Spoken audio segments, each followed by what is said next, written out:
I just want to get by my day. I want the people around me to get by their day. What is so wrong about that? If people get mad at me for wanting to be a decent human being, then that's a problem within them. That means they have a certain issue, not me.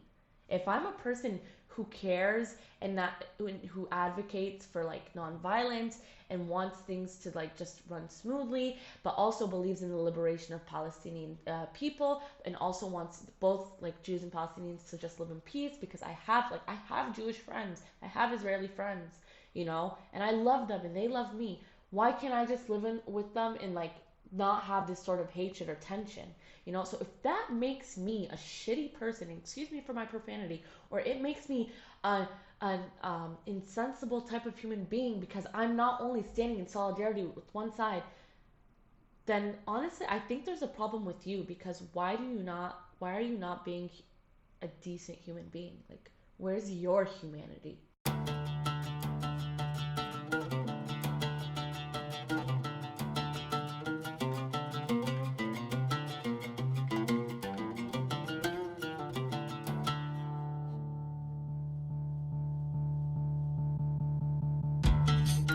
Hello everyone, and welcome back to From the Yarra River to the Mediterranean Sea.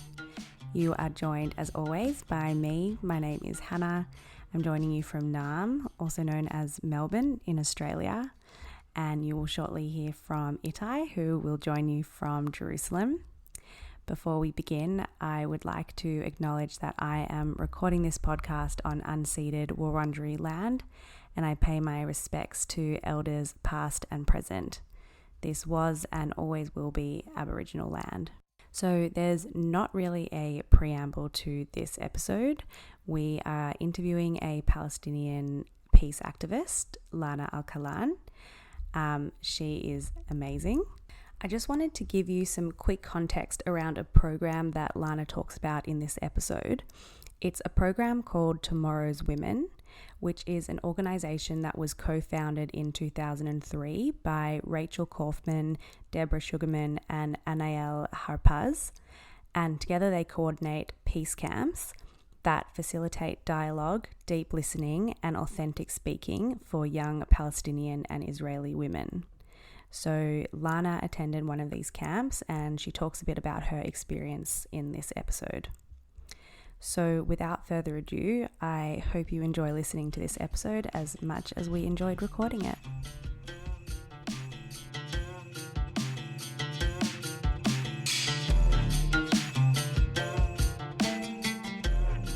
So Lana, I first want to just ask you a few background questions before we kind of get into, and I mean, let's see where this podcast episode goes, and feel free to ask your own questions. And I kind of, we don't have any agenda. We just want to chat and get to know each other. How would you identify? Are you Muslim? Are you Palestinian? Are you Arab? How do you identify? So I love this question because first and foremost, I was born in the States. I was born in Louisiana, Baton Rouge, and I lived there for 8 years before coming to Jerusalem. I identify as Palestinian, Muslim, Arab, all three. And then people ask me, okay, but where did the American go? And I say, I don't feel like, okay, I was born in the States, but it's what runs through my blood. Honestly, that it's what I identify myself with, not a piece of paper. So you speak English, Arabic, and Hebrew fluently? Yeah. Wow. Hebrew, I wouldn't say fluently, but I would say in the LinkedIn professional level. Yeah. In the LinkedIn language professional. That's a really good way to put it. I went to an American speaking high school. And Okay. I did speak a little bit Arabic here and there, but like I wasn't professionally speaking, or I wasn't perfect like the people around me. They all like knew Arabic so well, and like they would like listen to me, and like they would make fun of the fact that it's like I don't have the same like accent as they do. And I'm sorry, I don't. I was born in the States. I don't like, and I lived there for a while. So obviously my accent's going to be awful, and I'm not going to understand the terminology the same way. So it was kind of like I was having my own identity crisis. It's like, am I really Palestinian if I can't like speak the way they do, act the way they do? it was all new to me. So I felt like in America, I wasn't exposed to my Palestinian culture as much as I should have been. So, can I ask you what makes you feel Palestinian now? Definitely after I joined Tomorrow's Woman, after joining that peace Okay. program. When did I realize that being a Palestinian was difficult? Was uh, when we first came back from the States into this country. I was my mother, of course, as I mentioned, she's from the West Bank, and we were in the car. We went to go see her family in Nablus, which is also Shechem in Hebrew and Nablus in Arabic, and it's located within the West Bank. So she didn't know, or me and my parent, like the whole family basically didn't know that there are rules and regulations for people who live in the West Bank coming into Jerusalem. And so we were at this checkpoint, and me and my sisters were just like three, like we were very young. I was 8, my older sister was 9, my little sister was like around 4 or 5 at the time. And she's sitting in the car, and then the soldiers, they look at my mom and they go like, "Where's her hawiya," which means where's her ID? And so my mom's like, "Here you go." She gives them the green one, and they go like, "Papers, permit." And my mom's like, "I don't have a permit. Like, what do you mean?" And so next thing you know, you see like IDF soldiers basically like pointing their guns and saying you need to get out of the car. And like we're just three little girls sitting in the back, and we're just like, what's going on? What's wrong with our mom? Is there a problem that she's like not like that she has a green ID and my dad has a blue ID and we're still too young to have IDs? And the thing is like my dad had my mom's, I think he has my mom's name on his ID as his wife, and he was like saying, "She's my wife, she's my wife, she's my wife." And they investigated her for 8 hours. And I remember my dad telling me, "Your mom might not be able to continue living with us." And to hear that at a young age, it's like that's when it hit me. I was like, we're in a country where being from the West Bank or being a minority is kind of dangerous. That's when it hit me. I was like, oh, so something's going on here. At 8 years old. At 8 years old, with that one incident. Like, I remember it like it was yesterday, because it was like, it's scary, you're 8 years old, sitting with your sisters, your little sister's screaming next to you, they're taking mama. And like, are they gonna arrest her? And then we waited outside for 8 hours because she was getting investigated. And my dad was like, "I'll take you guys to your uncle's house. You need to go somewhere safe." And we're like, "No, we're not going anywhere. I'm not going. I'm not going anywhere." And like, I think the worst part about it was her face when she walked out. It was complete horror. And I looked at her, and I didn't even want to ask what happened to you in there, because I was scared. Even if they did nothing, even if they just questioned her. She doesn't know Hebrew. For 8 hours? For 8 hours. She doesn't know Hebrew. She doesn't know Hebrew, not a single word. She didn't have her husband next to her. She didn't have anyone. She had to say everything on her own. Like, language is so important, and so that type of barrier brings in more anxiety, more pressure. Like I would hear people speaking in Hebrew around me, and I'd like get all curled up and have this like anxiety type of feeling, because like, what are they saying? What are they saying? What are they saying? Even when they stop the bus and they tell me, "Take out your ID," and then they ask questions in Hebrew, and I'm like, "Listen, I don't speak Hebrew. Help me out here. Help me help you." Yeah, and I just want to just give some context to Lana's comment, because I don't know if everyone's familiar that in Jerusalem, and I know a lot of our listeners have been to Jerusalem, but 38% of Jerusalem is Palestinian. So that's people like Lana, and like Lana, they're not Israeli citizens, even though they live in this city, with people like me. And I never get asked for my ID. I go around Jerusalem all the time because I look Jewish.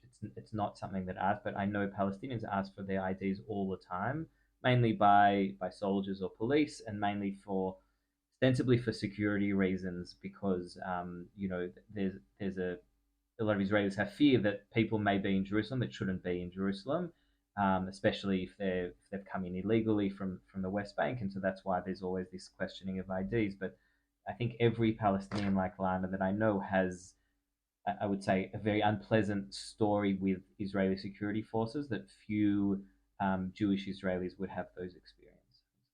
Mm. Wait, did you just say, Lana, you're an Israeli citizen or you're not an Israeli citizen? No, I'm not an Israeli citizen. I'm considered a resident. I have a blue ID. My siblings all have blue IDs except for my little brother because he's still young.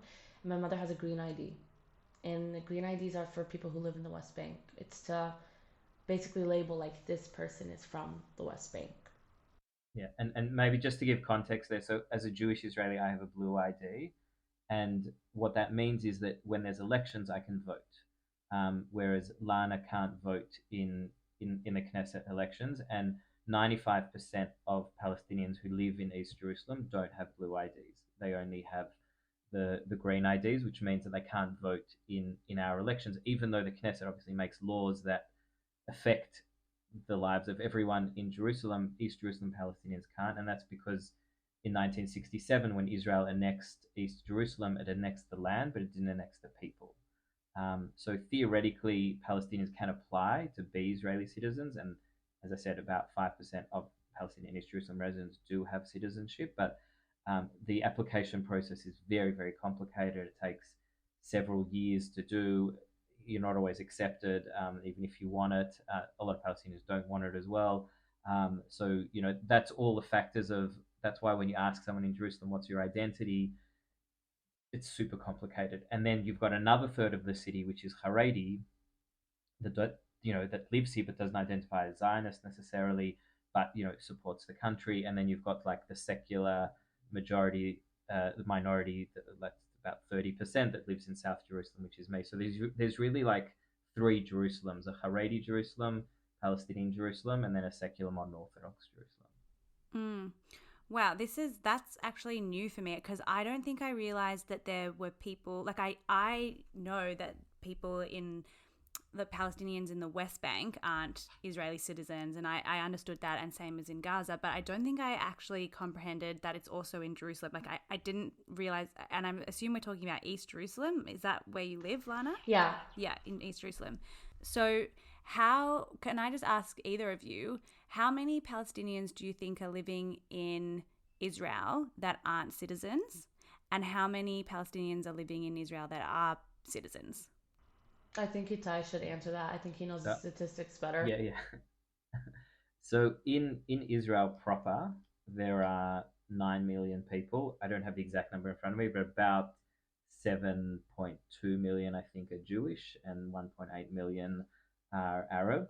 Most of those Arabs identify as a mixture of Palestinian citizen of Israel, Arab Israeli, Arab. Like there's various terms, and then so they're all citizens of Israel. They can all vote. They can all run for office. They can have access to all jobs, services, all of that sort of thing.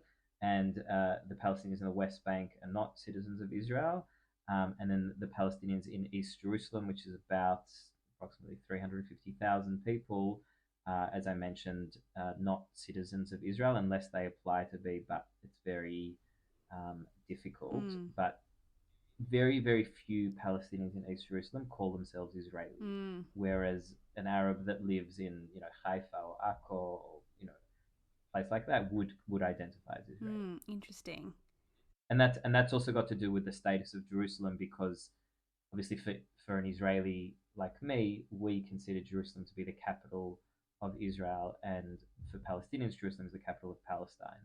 And so that's why Jerusalem, and also Jerusalem has all the holy places as well. So Jerusalem is probably the most disputed city in the entire area between the river and the sea for that reason. Lana, would you say, when you say, like, when someone says, where do you live? Do you say, like, when we started, you said, I live in Jerusalem. Yeah. But would you say I live in Israel, or would you say I live in Palestine? It depends on who's in front of me. Interesting. Believe it or not.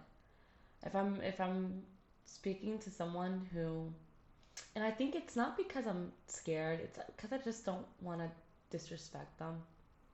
Like what I just what do you feel? I do like I say Palestine. Like if it comes back to me, like I remember when I went to Tomorrow's and when I traveled to Santa Fe, New Mexico, people would ask us on the street, like, oh, where are you girls from? Where are you girls from? You know, Americans are very curious. I could tell you because I'm one myself. Um, and they would ask, like, oh, where are y'all from? And we'd be like, oh, we're from Palestine. And they go, like, where's that? And that was like a slap in the face. So I was like, Palestine? And then they go, like, never heard of it. I was like, Israel? They're like, oh, Israel. And I'd be like, oh, okay. You know, like, it break my heart a little. And so from then on out, I would just say Jerusalem. Do you know where Jerusalem Yeah, is? okay. Everyone knows where Jerusalem is. Everyone knows one of the most holiest places in the world with the most holiest sites. You don't have to get into a political dialogue about it if you say Jerusalem. They'll leave you Yeah. alone. And usually, just, you know, if I tell people Palestine, like there was one time where I did say it in front of people, and they told me, "Oh, screw you, it's Israel," or, and you know, like I was like, "Dude, chill, chill. You have your idea. You can call it Israel. That's fine with me. I'm not getting mad. I call it Palestine. That's what I believe. There's no need for the profanities, you know." So I just say Jerusalem. But Hannah, I will tell you this, Anita, sorry if it comes off a little weird, but like I always say, it's ironic that one of the holiest places in the world and yet there's the most conflict. I find it so ironic where they say it's like the land of peace and holiness, and no peace or holiness goes down here. It's very controversial because of all the different religions and people fighting for like living in certain places. It's ironic. It's ironic. I would say it's worse than ironic. It's a bloody tragedy. Like, Yeah. I often think of like the people that this is holy for. Abraham, Ibrahim. Or the Prophet Muhammad, or Jesus, Isa. Like, I think if they could look down from heaven and see, what the followers of their faith are doing in their honor, in their memory, in their, to make this place holy, the way, we've divided and we fight over the holy places and the walls and the checkpoints. And it, as a teacher of religion, like, I know what the Quran says about Jerusalem. I know what, I mean, the Quran specifically doesn't mention Jerusalem, but it talks about, Al Maqdis Al Aqsa, like, Mhm. of the Yeah. holy place, and the Prophet Muhammad's journey here, and rising to heaven from the Haram al Sharif. And I obviously know Jerusalem's not in the Torah, but it's in the Tanakh many times.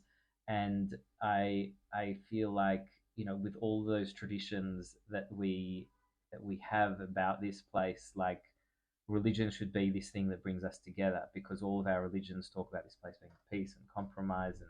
And we even have a festival called Sukkot, where Jerusalem is a place where we make 70 sacrifices for all the nations, because it's a city of peace. And then, yeah, I feel like we need to do better, on a civil level, but we also need to do better on a religious level, to understand our religious traditions in a way that can allow us to share this. I want to just go back, Lana. Like you were saying, it's the holiest place in the world for so many Jews and for so many Muslims, but there's so much violence. Yeah. So what do you mean when you say the violence? Like what do you see? Like what does that mean to you, the violence? If I want to think of the violence, the first thing that occurs to my mind is like the war that broke out in May 2021. I think Itai remembers. So first and foremost, I need to like clarify the fact that I am an advocator of peace. I don't like violence in any way, shape, or form. I'm not a fan. um, I don't like the concept of war, especially. I feel like someone once told me like war is blind, and like the second they said that, I was like, oof, that's heavy, you know. And I think what when I think of the violence, I think of, okay, the stabbings that happen, like when people, like when Palestinians stab Israeli civilians, or like the soldiers, and then you have soldiers who harass and beat up or imprison Palestinian youth or women in front of Damascus Gate, or sometimes even the elderly. Like I've seen videos, and I see all of this, and it's like what, like why, you know? And then I go like, okay, Lana, you know why? Why are you asking the question? It's because it's two people, it's two nations, that want to live in this land, that want to go by their day, but it's like they're threatened by the existence of the other. And it's like, okay. And they see that the only solution is to attack, be violent. Basically, it's like show them who's boss. It's a situation where it comes off as let's show them who's boss. And it's like, but your let's show them who's boss has such a negative effect in the long term. Like a Palestinian who would go commit a stabbing, like you end up being martyred, you end up becoming killed, like you end up dying, and then they take away your parents' IDs, and then they demolish your home, and it's like, look at the I don't want to say domino effect, but it's just like one thing after the other after the other, and then you have if an Israeli soldier who harasses a kid, he goes and it brings up this uproar of like other Palestinians who see the videos or they see the fights, and then they go like, oh, they did this to him, and like we need to like share like like we need to retaliate, and then they end up retaliating with it's like a loop. A soldier will do something, Palestinian wants to retaliate by stabbing, the stabbing ends up leading to that kid getting killed, and then the soldiers go like, okay, now we need to retaliate, but it's back and forth. It never stops. Never stops. Like I don't think this country has ever seen a peaceful day. And as a Palestinian, since 1948. I want to talk about 1948. I want to talk about October 7th. I want to talk about the response that's happened since. But before we get there, I want to ask you just like a more of a core question. Like, why do you think you are the way you are? Because you work in a peace organization. You're even the way you're speaking now, like you want peace. Like, why do you think you're like that? You're living in a country that doesn't recognize you as a citizen. You moved from America, where you were born there, so I assume you had American citizenship. Yeah, I do. Yeah. So you moved to Palestine, where, you don't have the same rights as other people living there. Like, why do you think the way you do? I think I'm the way I am. First of all, I have to give major credits to my parents. Even though what happened to my mom and everything, my parents always raised me to respect everyone, regardless of race, religion, ethnicity, sexuality. Respect is respect. You gotta respect them. So, I usually choose to like always be kind. And I was raised in America under this rule. We call it the golden rule that says treat others as you want to be treated. Like that was our golden rule. We said it every morning after we pledged to the flag. And so it was something that I really, it was something that I really grew up with, And because I spent the first 8 years of living here not really understanding, like, so from 8 to 16 years old, I didn't really understand the whole Palestinian-Israeli conflict. I didn't understand what was going on. It wasn't something we discussed in high school at all. We're in East Jerusalem. We don't really interact with Jewish Israelis. Never understood it not even for a second. And until I had this one teacher, and her name is Lisa Talisnik, I think. She's a journalist. She's amazing. She's Jewish. She's a big advocate for peace, and she's actually the first Jewish person that I actually interacted with. And she taught me all about Judaism and the religion and everything. And she's such a big advocate for peace, and she's such a sweetheart. And she literally was the only person, like, she was one of those teachers who would look at me and be like, you're going somewhere. She's like, I have high hopes for you. And I still stay in contact with her. So then I joined Tomorrow's Women, and when I listened to the Israeli women's perspective, like the girls that were with me, I listened to their perspective, and they listened to ours. And keep in mind, it wasn't easy. Nothing about dialogue between you and the other side is easy. Like we were there for 3 weeks. The camp was 3 weeks. It wasn't until after a week and a half where we opened up about the conflict, or after 2 weeks. Why? Because they needed to make sure we built some sort of trust We built some sort of like like we broke some barriers, ice breaking, all of that for a good 2 weeks before we could open up such a heavy topic. And keep in mind, when we opened up this topic, we weren't allowed to bring in politicians. We weren't allowed to bring in dates and death tolls and everything. They wanted it to strictly be about how do you feel. And so this type of dialogue really makes you go like, okay, stop. I get it. The death toll is awful. The attacks awful. Everything awful. But how do you feel? How does this make you feel? And we were taught compassionate listening. And so this program, Tomorrow's Woman, was an amazing program that really allowed you to dig deep within how you feel and being able to say it with no regret, saying like, listen, I feel like this. I'm hurt. I'm angry. And we'd look at each other, and I would tell an Israeli, like, I'm angry with what you did to my Palestinian people. And she'd look at me and be like, well, I'm angry with you Palestinian people who are committing these stabbings. And I'd be like, well, I'm angry. And it would just be back and forth. And then we go like, and now what? We're angry. What's the next step? Are we going to stay being mad at each other? Or are we going to fix it? We're the next generation. What are we going to do? What's our next step? And that's where the peace building comes in. Oh my God. Whoa. I have like shivers. You don't hold back. Yeah, you don't hold back. You say it, and then you say, okay, now what's next? And I'll also add, because in Kids for Peace, you know, we have a similar process, but we deal with much younger children, and our program is boys and girls together. And we also, spend weeks building trust before we will touch on anything, you know, political identity.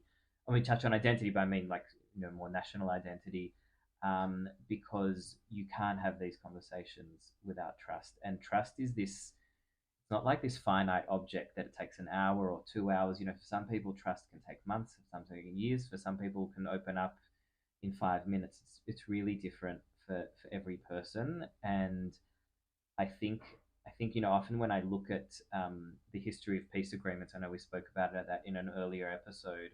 I remember once reading an interview with a U.S. Foreign Secretary who had been, you know, involved in all of these peace negotiations, and he'd been doing this for like 10 years. And he said at the end, he said, look, on paper, we agreed on everything. We agreed on the borders. We agreed on the Temple Mount, on the refugees, on water, on all of these things. So someone asked him, so why didn't you implement the agreement? He said, because no one trusted anyone. Like, everyone was sure that the other side was lying and that the leader on the other side wouldn't fulfill their agreement. And so he said, the reason I couldn't get it, even though we knew the agreement, you know, this was in the early 2000s, John Kerry was his name, just came to me now. He said, like, even though I knew the agreement, I couldn't get people to sign because, you know, there just wasn't trust. And I think, you know, Tomorrow's Women and Kids for Peace, we don't advocate for a political solution. Like, we don't have a view on the two-state, one-state confederation, anything like that. All we're trying to do is to build trust, because that is such a core ingredient before you can get to any sort of political solution. Okay, I want to come back to this and like moving forward in a bit, but I want to talk about 1948. So tell me about what 1948 means to you. 1948, to me, when I hear that number, I automatically think of the displacement of Palestinian people who were living in their homes peacefully within Palestine. My father, his family is considered one of the displaced people of 1948, because when I say the term RECOURCES in Jerusalem, people go like, we've never heard of that family before. That family never been heard of. We were a big group of people. Like, Ikelan was a huge family. We lived in, my dad's origin is from like it's what's today called Kiryat Gat. And ironically, it's near the borders of Gaza. It's like near Ashdod and Gaza. So it's like, so we were really close to there, like my dad's family. And today it's called Kiryat Gat. Back then it was called Qaryat al-Fallujah. And the war happened, of course. A lot of them went into Gaza, a lot of them. And my dad's grandfather and a bit of his family members moved to Jerusalem. And so that's where Aqilan is, like, we say, oh, we're from Jerusalem. And people go like, but we've never heard of it. And then we don't want to have to get into the whole topic of displacement and, Palestinians having to leave their homes and everything. So, yeah, when I think of 1948, I think of all the families that had to leave. I think of the key, because the key resembles, like, I don't know if you've ever seen, like, the key in Palestinian protests or anything. They have a key with them, and the key is like, this was the key to what my home once was before I was kicked out, before I was told to leave. So the key is a big, big, big symbol for us. Just like the olive branch, just like the kufiye. So yeah, when I think of 1948, sorry, I think of everything that resembles Palestine. Can you also maybe just explain for our listeners the kafir, because we're seeing that a lot, obviously, in the protests all over the world. Why is Yeah. that such an important symbol? So the kufiya in for Palestinians, unfortunately, a lot of people when they see it, they automatically, like, at least within Israel, if I were to wear the kufiya outside, I'd probably go to jail. It would not end nice, or I'd get harassed, or I'd get beat up, because a lot of people look at it as, oh, someone who wears the kufiya is a terrorist, but that's not the case. The kufiya for Palestinians is a symbol of resilience. And resilience isn't terrorism. You cannot associate resilience with terrorism. You know, and when we wear it, and I remember in Tomorrow's Woman, the same day we decided to talk about the political issues within Israel and Palestine, every Palestinian girl, all 8 of us, wore a kufiya. Wow. And an Israeli girl looked at us and she was like, what does that kufiya even mean? And we told her, it's resilience. And she's like, oh, so you want to get rid of us? We're like, no, no, no, no, no. It's resilience to the idea of, or the fact that we had to leave our homes. It's resilience from being mistreated by Israeli soldiers or the Israeli police department. It's resilience to occupation. Do you mean resistance or resilience? Or both?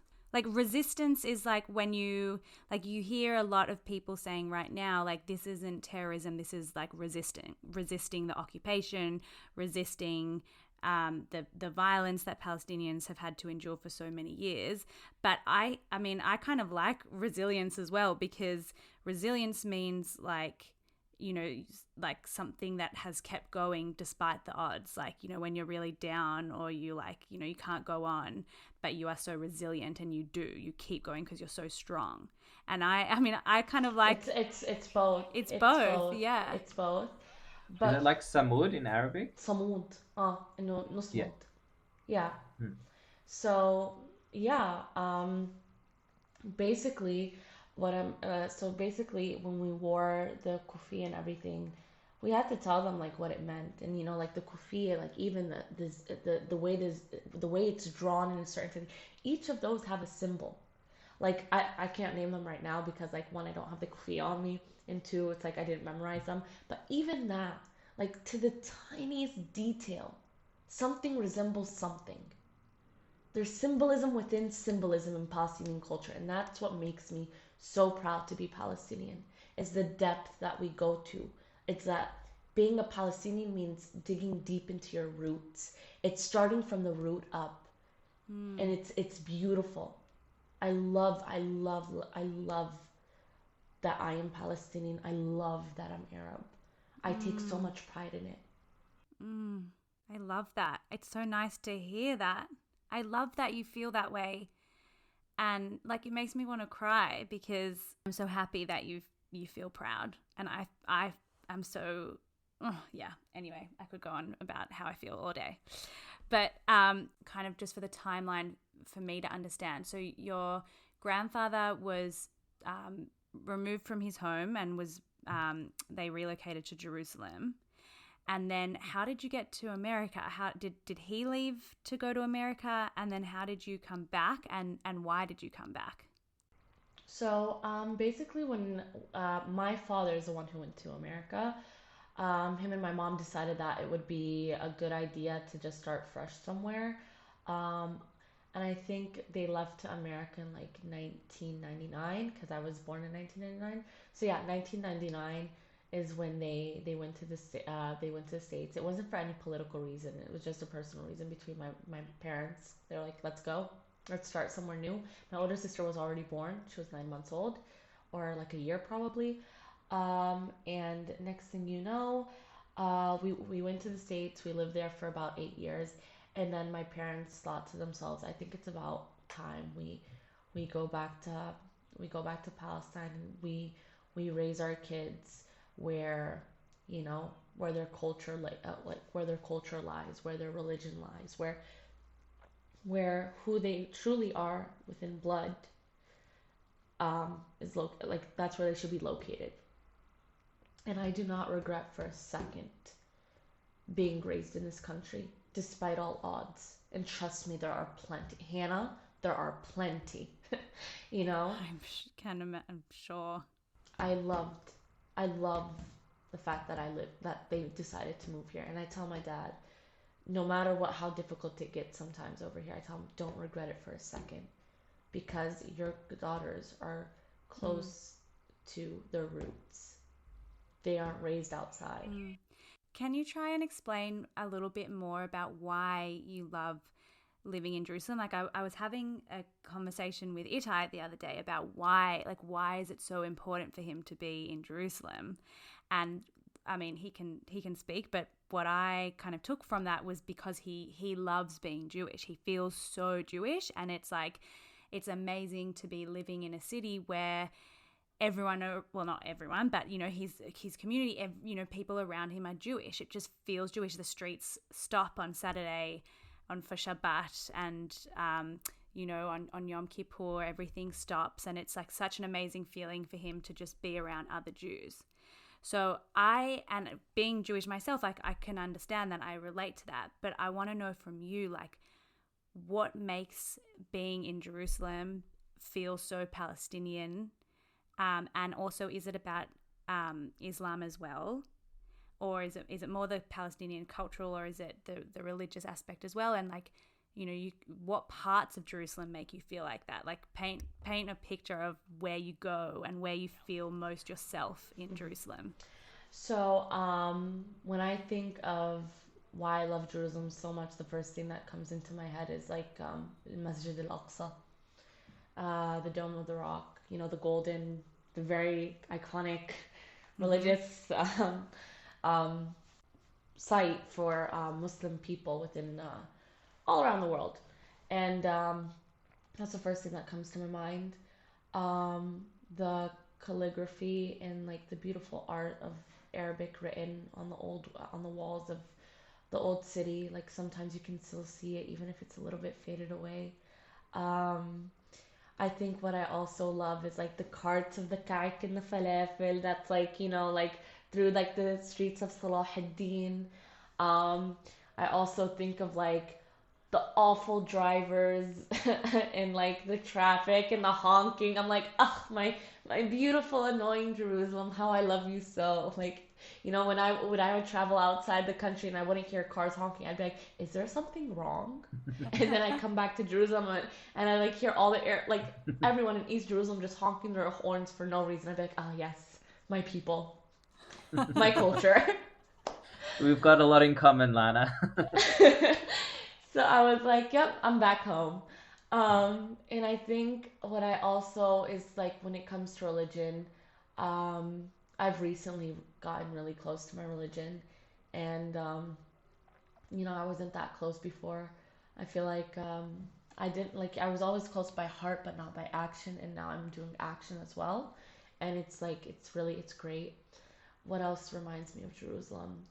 The old women who are sitting like by the street selling fruits and vegetables from their farm and like trying to make a profit out of it.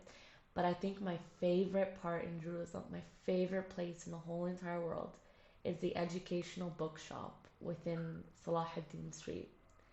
That bookshop has books about everything that you can imagine, from like the Palestinian, from the Nakba to the Naksa to Israeli government, Palestinian government, the economy of Palestine, the economy of Israel, everything you can imagine.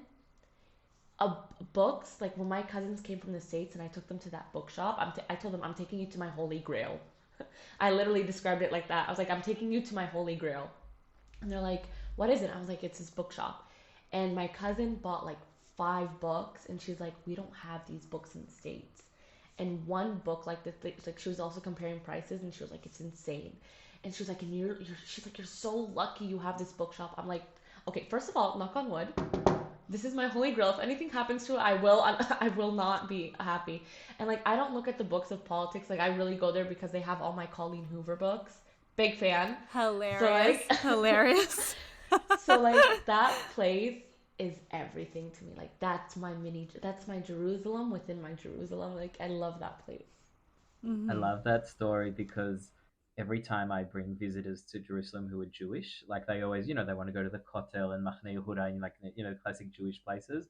And I always bring my Jewish visitors to the educational bookshop because I was like, this is the best place. You've got to see it. And the owner of the shop, Mahmoud Muna, is like an incredible Palestinian intellectual writer. Yeah. Like, I learned so much. I've done panels with him and, I've talked to him. And my favorite part of the bookshop is if you go in the upstairs section, there's a little cafe.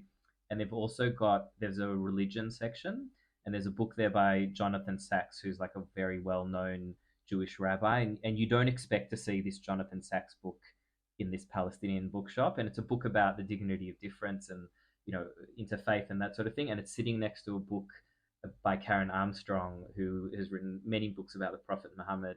And you see these books kind of sitting next to each other. And like, so to me, I always show them, like, where else in the world do you see, books about Muhammad and books by Rabbi Jonathan Sacks on a shelf next to each other while people are eating kaik and zatar and, Palestinian breakfast and the salads. And I know some people go there to work on their laptops, and some have Arabic classes there, and they host events there. And yeah. Is it in East Jerusalem?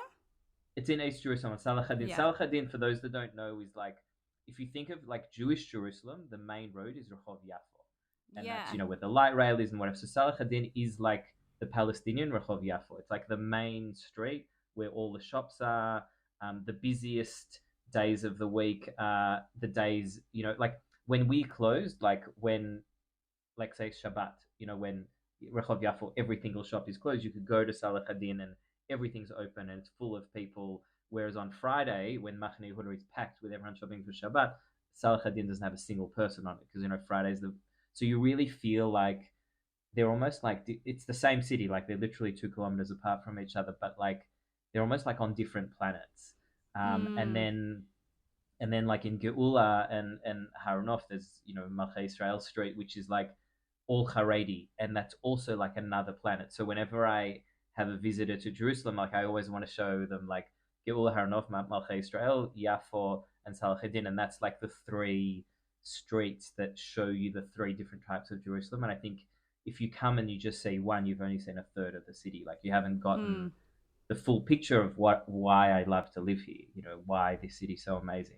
So Hannah, you got to come for a tour. Hannah, you should. You honestly should. No, Lana, I know we're going to be friends. Like we just are. I can already feel it. And like that, I want to. We're already besties. I know. We're already besties. And Put I'm it like, together. I'm doing a podcast. I have to ask questions that I know listeners are going to want to hear. But actually, I just want to get your number and talk to you about like so much stuff. So we're going to do that. Feel free to.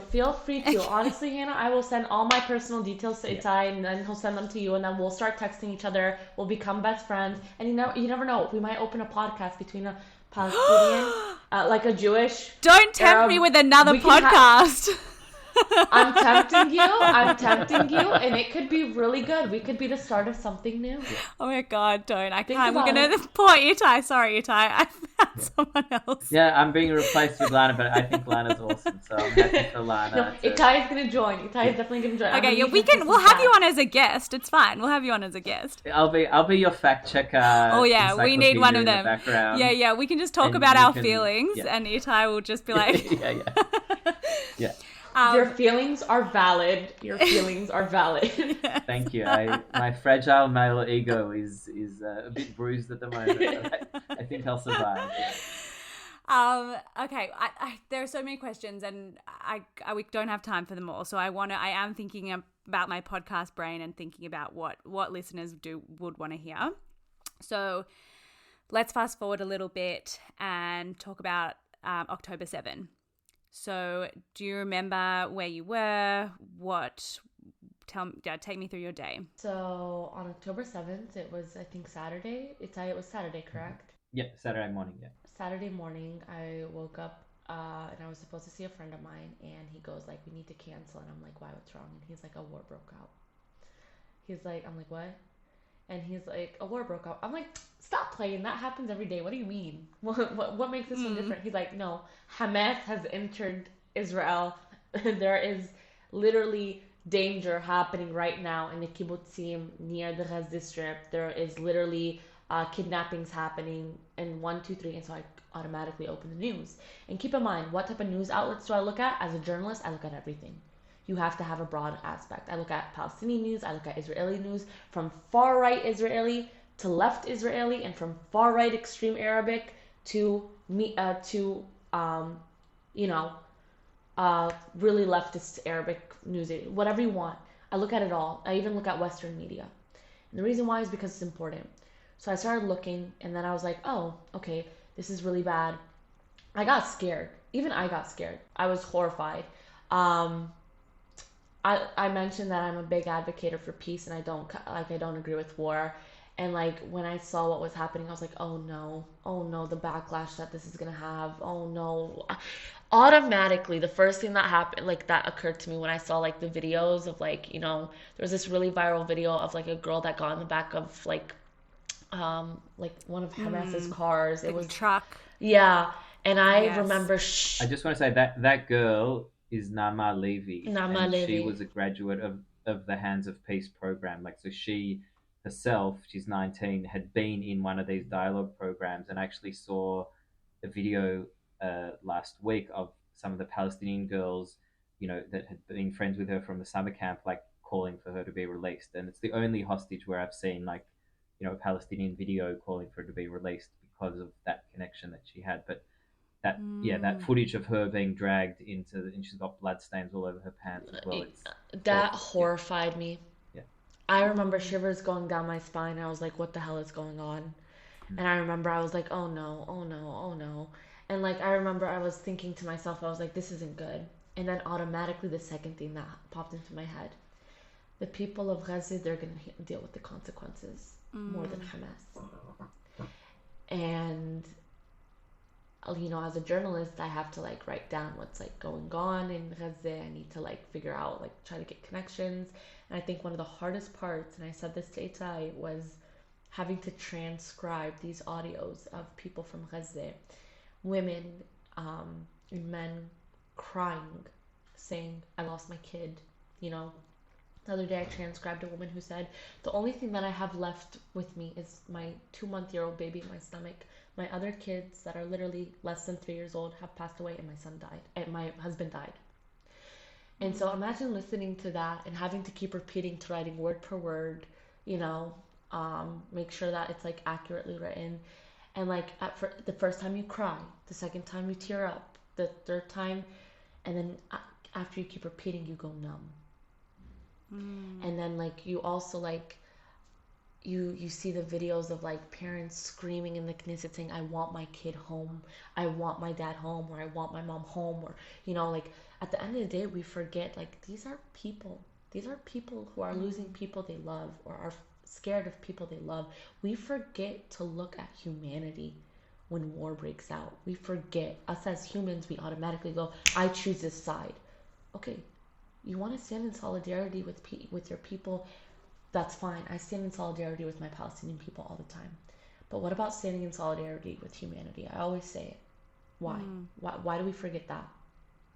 So October 7th really put in perspective of how much it's like, how much humanity is so important to us. It is so important that we engrave this into ourselves, is to be humane, is to be decent. And that's why I am the way I am. It's because I genuinely believe it. Lana, do you feel scared to be like saying this? Because I, like, even doing this podcast, like, I felt really scared at times because the Jewish community in Melbourne, like, a lot of people don't feel the same as me, and they don't feel the same as you. Like, I think that they would say that they want peace, but I mean, the whole reason why we started this podcast is because I have felt like, you know, I feel the same way about you, and I've been really thinking about the people in Gaza and posting about on my Instagram, and you know, people have said to me like, oh, you're such a self-hating Jew because you care more about Palestinians than you care about the hostages, and I don't feel it that way at all. Like, I feel my heart hurts all the time for feeling so much for both sides. But I'm wondering if you feel the same. Like, I'm listening to you say all these things, and I'm think, are you scared about what your family thinks when they hear you say this, or your community thinks when you say these things? No, I don't get scared. It's my opinion. I stand with my opinion. I stand with it strongly. Everyone knows that, like, I stand with the Palestinian people, really, like, especially the ones in Gaza, like, that are certain, because, like, the first thing that went through my head is, like, the innocent civilians in Gaza are the ones who are going to deal with the consequences. And when it comes to the hostages, I'm like, okay, but what did these hostages do to be put in that position? Like, why? You know, like, like, these are people who are just going on by their days, you know? And I get there's a political reason behind it, but, like, your political reason backfired for another group of people. And I say this to people, and I say, this is my opinion. I'm a person who doesn't like violence or war on either side. I just want to get by my day. I want the people around me to get by their day. What is so wrong about that? If people get mad at me for wanting to be a decent human being, then that's a problem within them. That means they have a certain issue, not me. If I'm a person who cares and who advocates for, like, nonviolence and wants things to, like, just run smoothly, but also believes in the liberation of Palestinian people, and also wants both, like, Jews and Palestinians to just live in peace, because I have Jewish friends, I have Israeli friends, you know, and I love them and they love me. Why can't I just live with them and, like, not have this sort of hatred or tension, you know? So if that makes me a shitty person, excuse me for my profanity, or it makes me an insensible type of human being because I'm not only standing in solidarity with one side, then honestly, I think there's a problem with you, because why are you not being a decent human being? Like, where's your humanity? I have it. I'm showing it. Where's yours? Because it's people like you that's making the problem even bigger. It's people like you who are dragging that little bit of hope that we have for peace left to the floor. It's that mindset. And it's my mindset, and I know it's my mindset, that's giving that hope a little bit more than it should be. And I'm proud to have that. I'm not sure if you've been seeing the pro-Palestinian movements that are happening all around the world. Yeah, I am. What do you feel about them? Because a lot of them are not saying that. Like, they're there saying, like, resistance now by any means. Like, this is the time to, like, rise up. Not a lot of people are talking about, like, Hamas, and they're talking about the Palestinian people, and they've been oppressed for so long, and I fully, like, agree with that. But one of the things I found difficult is that these pro-Palestinian rallies don't call for peace in the way that you're calling for peace. So I guess my question is, what do you think about these movements? And do you think that they reflect what Palestinian wants? Obviously, you can't speak on behalf of all Palestinians, but maybe I'll just ask the question to you. Do those pro-Palestinian rallies reflect what you want? That's a good question. I could say yes and no. The reason why I would say yes is because Palestinian, like our voice is being heard. It's literally a cry. Like when I look at those pro-Palestinian protests, it's a cry for help for the Palestinian people in Gaza. It's a cry for help, and it's basically saying like, listen, they're there, they exist, help them. Put a ceasefire to it. When they say ceasefire now, it's because it's like we're done. Like enough. Like the death toll is rising. It's insane. It needs to stop.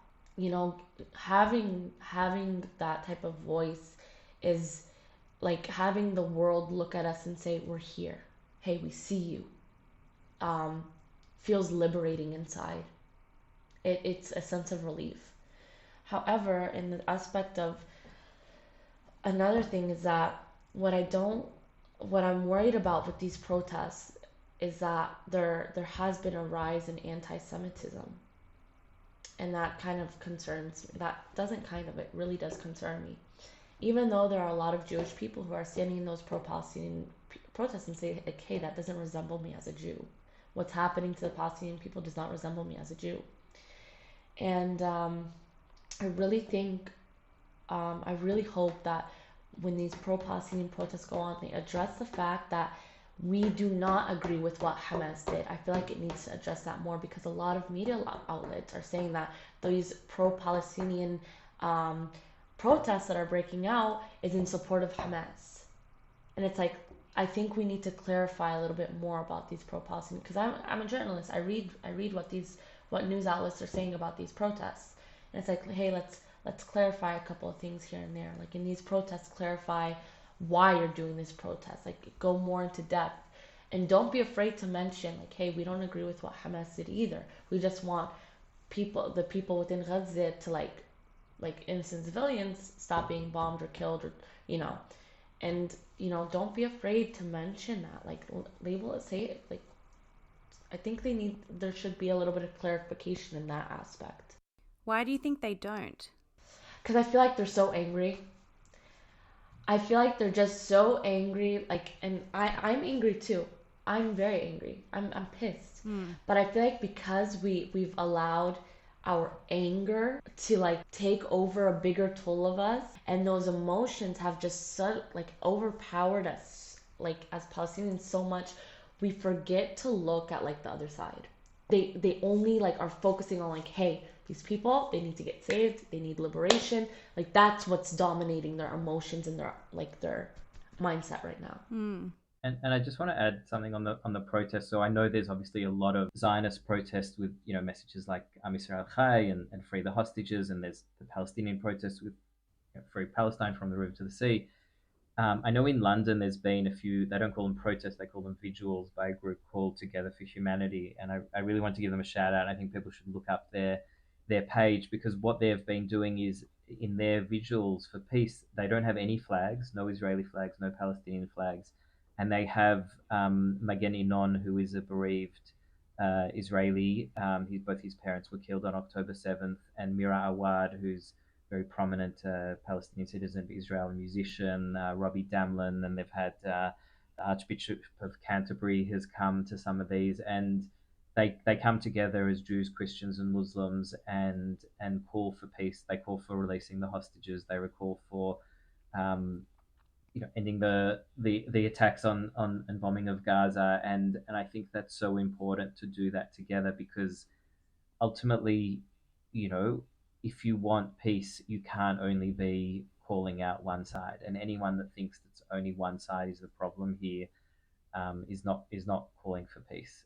We need, this is a two-side thing. Now, yes, obviously, I'm even saying this as an Israeli. Clearly, Israel is the more powerful side. I'm not saying it's two equal sides. Like, I'm aware of the size of our military, and the size of our power is nowhere near the size of the military or power of Palestine. So I understand why the focus is on Israel much more. But I also think that any solution has to, address the misdeeds of both sides. Obviously, the occupation, obviously dismantling Hamas, terrorism, all of those sorts of things. And I think that's where I'm coming from, and I think that's where Lana's coming from, and I think that's a voice that you don't hear from many Israelis and Palestinians, let alone in the diaspora, let alone in Australia, where no vigils like this have happened. But I think that's what That's what needs to happen. That's what needs to go forward. That's what I want to see happening on the streets on Flinders Street on a Sunday morning. Mm. Yeah, I guess that's what I've been missing, I think, because like I've said on the podcast before, like I really want to go to these like Free Palestine rallies because I believe in that. I like with my whole body I believe in that, but something that I feel like is missing is that it's like, but where's the peace talk here? Like where is I see the pain that so many Jews are feeling right now. I see the pain of so many Israelis who don't want Israel to be looking the way it does. Like there are these people that exist, and I feel like without bringing them along too, like it's not going to be peace. Like there's just too much, like it's still in the black and white.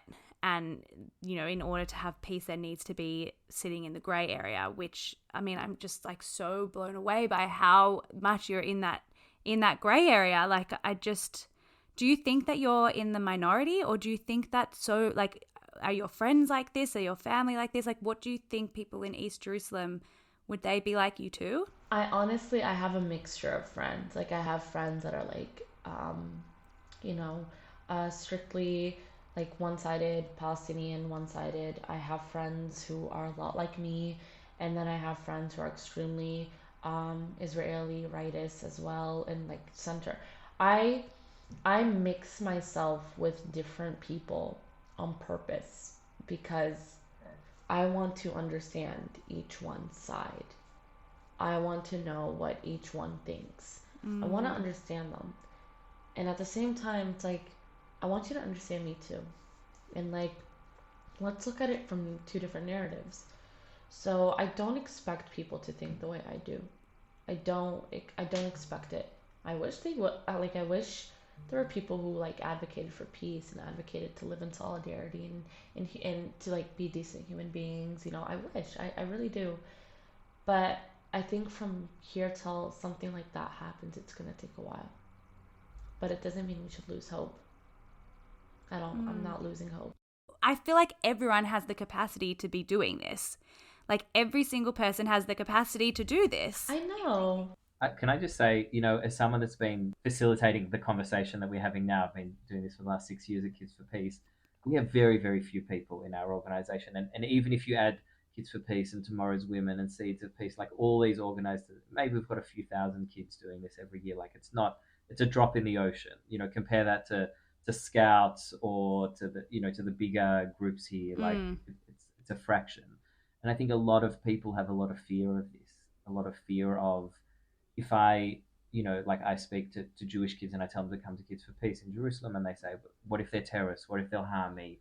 What if they will question the IDF? And then, I speak to Palestinians and go, how could it's normalizations, tatbiyah, I can't meet with my occupier, and we can't just eat hummus together when, all of this is happening. And I'm very sensitive to those arguments, and look, Kids for Peace hasn't operated at all since October 7th for that exact reason, because it's too hard for us to meet. But I also think that like the dialogue that we're having now on this podcast and that happens in these peace programs, to me, is the only way forward. Like I don't have any faith in politics at the moment. I think our politics is so broken. I don't have any faith in external forces. I don't want America or the UAE or Saudi Arabia or Egypt, or I don't want anyone to force us to, like, we are adults. Like we need to talk. We don't need some other person in the room saying, well, you're good, you're naughty, we'll give you aid. No, like we need to talk. This is our country. We need to share it. And like we need to say khalas, like enough of the blood, enough of the fighting, enough of the killing. Like we need to apologize for each other. We need a truth and reconciliation committee. And that happens from getting to know one another. And I feel like at the moment we're really small. Like the peace building community in Jerusalem is tiny. Like I'm not pretending that my views are representative of Israelis. I know from polling they're not. But this is what I believe for the future of Jerusalem, a city that's obviously holy to three religions. Like the only way for us to share this is to grow up knowing that it's not exclusively mine. And as soon as and that's painful for a lot of people, because we have a lot of religious and nationalistic reasons to feel like this has to be exclusively mine. But that just, if we don't share this land, we're just going to share graveyards together, and I don't want to share graveyards, and that's what peace building is trying to achieve. And I know this sounds like crazy and naive, me saying this in the middle of a war where thousands of people losing their lives, but that's really like the only way forward. Lana, do you feel the same? I do, and I think I got the biggest goosebumps right now when he said, if we don't share land, we're gonna share graveyards. Like, ouch. Like, honestly, that would make, like, that makes me want to cry. I heard that line. It's not my line. I heard it actually from Rami and Bassam. They're two bereaved Israeli and Palestinian parents, and with Plus 61J, we brought them out to Australia, and Rami and Bassam would say that line in every talk they gave. And like, I don't want that to be us. I think we're so much better than that. Oh, I think we should leave it there. Lana, I can't wait to be your friend. We're going to WhatsApp. I can't wait. I have so much love for you already over a little Zoom screen. Thank you so much for agreeing to do this and coming on, and people are going to hear your voice, and I'm so happy that they will. I'm going to say, if people want a part 2, we'll do a part 2. I feel like we need to do a part 2. We will gladly do a part 2. I think like we could do a part 600. Like, this could be a very long conversation. But yeah, I also want to, Lana, we know each other for many years, but I think you're amazing, and it's great that you could meet, my friend Hannah, and I think, the thousands of people we know that listen to this podcast. I hope that they learn a lot from you, and we'll also put in the show notes some extra articles about some of the things that we've spoken about. And anyone that has any questions for me or for Hannah or for Lana, you can send us an email at fromtheyarra@gmail.com, and we do our best to answer most of the many emails we get. And yes, so mamash shukran kathir. Thank you very much. ولو عفوا. Yeah, يعطيك العافية. عفوا.